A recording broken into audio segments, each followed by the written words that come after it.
it's done, because I think those two teams between the Celtics and Miami are so evenly matched. And like Ed mentioned earlier, I think this is a 6-7 game series. Either one of them can win it.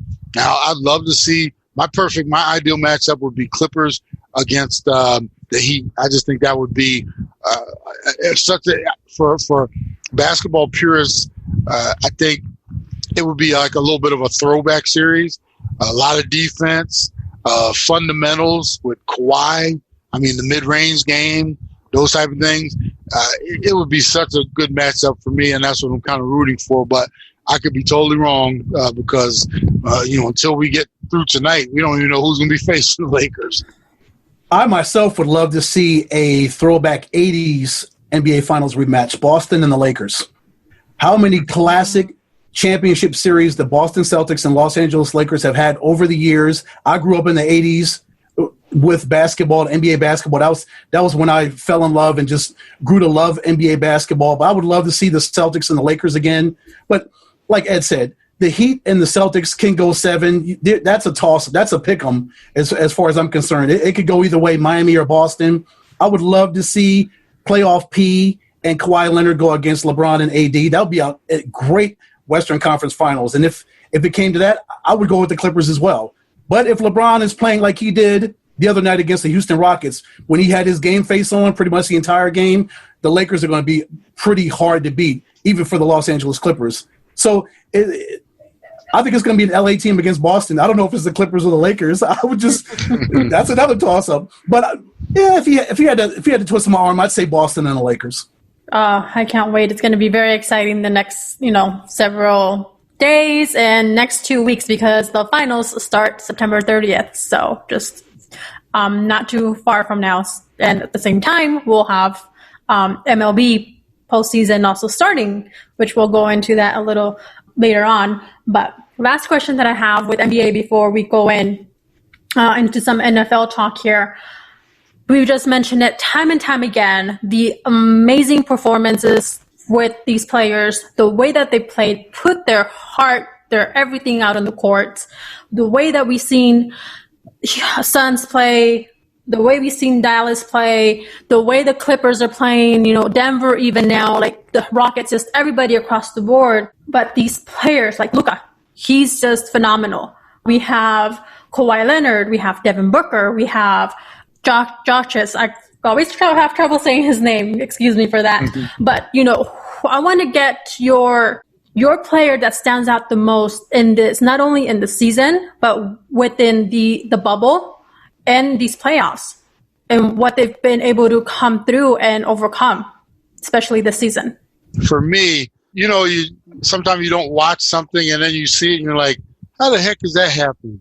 For me, Luka Doncic has been, I guess, an eye-opener. He looks like he is running in slow motion out there against all these athletic guys, and I keep watching him, like, how is he doing that out there? For me, it's really impressive how he just is kind of just flourished in this environment, and I tell you what, I've been really impressed by his game, even though it's just not the flashiest. It wasn't the flashiest. It's not the prettiest, but I was really impressed with what he did during this playoff series. You can throw out some other names out there. I think Michael Porter Jr. He's really shown me a lot as well. I think a lot of people stepped on him because of the back injury. And man, I tell you what, there's some teams that passed on him to wish they could get a get back on that one, because he's really kind of shown that, barring that, and he's got some holes to fill defensively. My thing is whether Denver eventually beefs him up and figures out to make him a better defender, or you just figure out a way to hide him within your system, But regardless of that, offensively, he's going to be a beast to contend with, especially as he gets older and puts on a little more man strength. A young man that stands out to me played tonight, had 30 points, Jason Tatum. This young kid has elevated his game. This is, I believe, is his second Eastern Conference Final since he's been with the Boston Celtics, and he's only 22.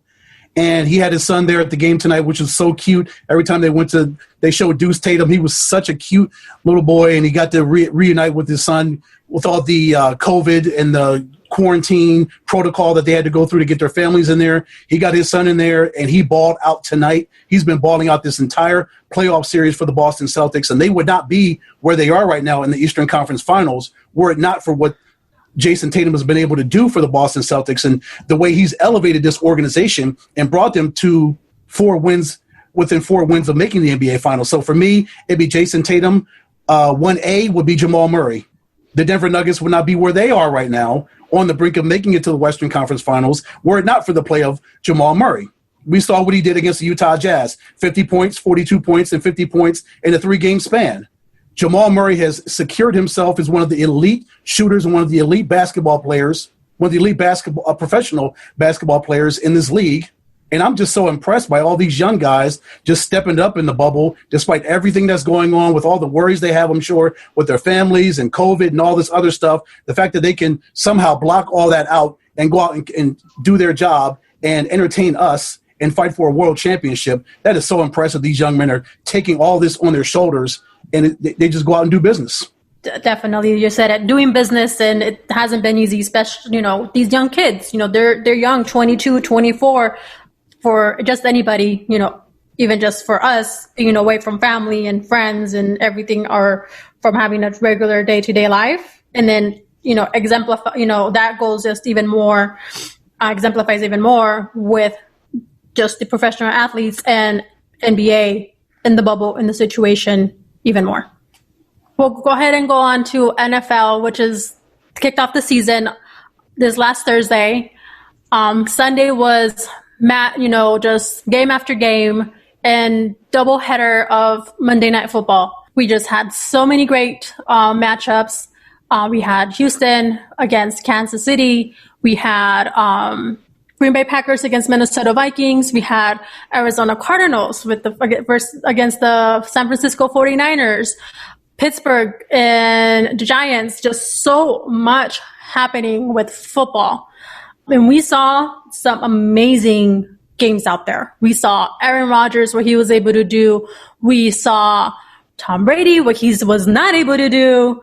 So, so just so much, some surprises as well, and to look forward to. I want to get Ed first, Ed Cole. I have 2 Eds. My goodness. Ed times 2. But Ed Cole, I'm going to lead off with you. What was your highlight of football this weekend? Of course, the highlight, we'll keep it local. The Cardinals going out to knock off the NFC champion San Francisco 49ers. With everything they had to deal with the air quality out in Santa Clara, no fans. It's so much drama surrounding a football game. But yet the Cardinals went out there, they went down 10-0, but they fought back and they battled back, offensive, defensive. Zane Gonzalez has got to start making field goals. That's one of my complaints, that Zane Gonzalez, if you want to keep a job with the Arizona Cardinals, you got to make field goals. And he did make a 56-yarder, but he missed a few. So special teams that's one of the main factors to make a football team great. You got to be able to do it offensively, defensively, and on special teams. But he'll work all that out. But DeAndre Hopkins was what he was everything he was built up to be. 14 catches, 151 yards. Of course, Kyler Murray is going to target him 16 times, right?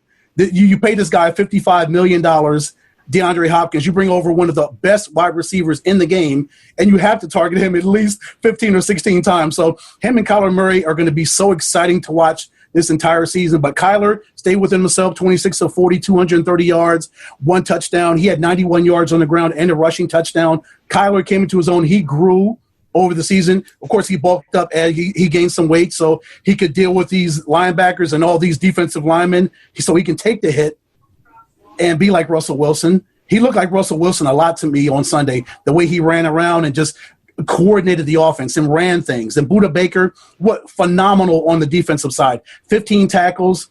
Of course, there's controversy. There's so much mess and garbage surrounding the hit on George Kittle. We may get into that later, but regardless of that, Budda had a great game. Chandler Jones had his first sack of the season, so that's a good start for Chandler Jones. We know Chandler gets started in the first game with a sack. He's going to have a phenomenal season. But for them to go out to Santa Clara and knock off the 49ers was a great way to start the season.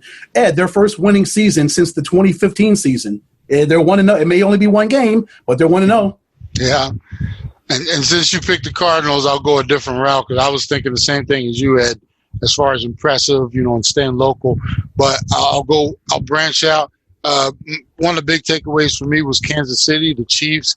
No Super Bowl hangover. They looked really good, especially with no offseason or anything like that. They looked like they just picked right up from Super Bowl Sunday. And, Andy Reid and his ingenuity with that offense, and you got all the weapons in the world, and you go out and you add to it with the running back from LSU. It's like the rich get richer, They're going to be a tough out, barring injury, all the way through the season. And Baltimore looked good as well, but I just like the Baltimore. Sometimes they run Jackson a little too much for me.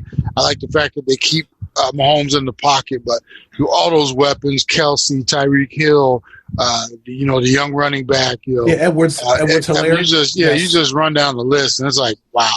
And if they maintain defensively, like I said, we might have our first repeat champion in a lot of years. It doesn't happen often in the NFL. We might see that this year. They were just that impressive, if you ask me. Another impressive thing was to see Russell Wilson go to Atlanta and just slice and dice up the Atlanta Falcons. 31 of 35, 322 yards, 4 touchdowns. He's got an immense level of talent there. DK Metcalf, Tyler Lockett, Chris Carson. He's got so much talent there outside of himself. So if we see this kind of Russell Wilson on a week-out basis, of course he's not going to throw only 4 incompletions every week, but if we see a consistent Russell Wilson like this, then the Seattle Seahawks are back. And that will make this division that much harder to win if you're talking about the Arizona Cardinals, because the 49ers are going to bounce back. They're the NFC champions. They went to the Super Bowl for a reason because they're an excellent football team. The Rams are an excellent football team. So it's going to be hard for the Cardinals to win this division. But, Ed, there's going to be an expanded playoff roster, I believe, this season. So even if they don't win the division, there's still a possibility they could slide in as a wild card if they continue to win and start stacking these W's, continuing with Washington on Sunday. Yeah. Well, these are the games. You look at a season when you get to the end of it, these games, like if you go out and you beat a San Fran, you have got to show up and beat a Washington. These are the games that you're not supposed to lose anymore. And if you get to the end of the season, you look back and you lose to Washington and some of those teams you're expected to beat, and you miss the playoffs by game, these are the ones that are going to haunt you the most. So I'm sure they'll come out focused, especially playing at home. No real, we won't have the home field advantage, but at least they'll be in the comforts of the dome over there in Glendale, and hopefully they pull this one out. I want to go ahead and go a little in deeper with the Cardinals in just a second. Before we go ahead and do that and talk about the Arizona Cardinals, I got your highlight for the weekend, but I want to know also the good, the bad, and the ugly out of this weekend. Who's going first? That's on you, Ed. Let's start with you, Ed Smith. You want me to go all 3 back to back? Yes, all 3 back to back. So the good, I would say, was the Cardinals. Impressed me going up there and getting that W, especially with everything going on. The bad was teams like Philly just stinking it up, just looking pathetic. And, no offense to the Washington football team, Ed. We both have ties to them, but you're not supposed to lose that game, seriously. And then the ugly for me is, once again, we get all this off-season chatter about the Cleveland Browns. Here they come. All that talent, this is their time to shine. And then they go out and pretty much just lay another egg like they always do. And, then we're starting to hear the chatter about Odell Beckham. And that's going to be a yearly, chatter all through the year. And like I said, that is the ugly for me, is the fact that we continue to talk about them as if they're supposed to be rising from the ashes. And in reality, it's just, when the flame is all burnt out and raggedy and everything, you pour some water on it and you walk off. The good, the bad, and the ugly for me, the good and the bad would tie with the New England Patriots. The good, Cam Newton, his first start with the New England Patriots, he leads them to a victory. The bad, Tom Brady in his first start with the Buccaneers, up and down. Not a typical Tom Brady performance, and they lost to the New Orleans Saints down in the Superdome in New Orleans. And the ugly is the Cleveland Browns. They went out and got murdered by the Baltimore Ravens, a team with so much promise and so much hope that they go out and get destroyed by 32 at M&T Bank Stadium in Baltimore, back home in Maryland. That's just so disappointing for the Cleveland Browns. Every year, everybody's like, well, the Cleveland Browns are going to be better this year. Could they make a run could they do it better than what they did the years before? Even better. Anything's better than that 0-16 season. Then they went 8-8, I believe, the next season. But everybody had high a lot of people had high hopes for the Cleveland Browns, but for them to go out and have a stinker in Baltimore against the Ravens, that is the ugly of the first week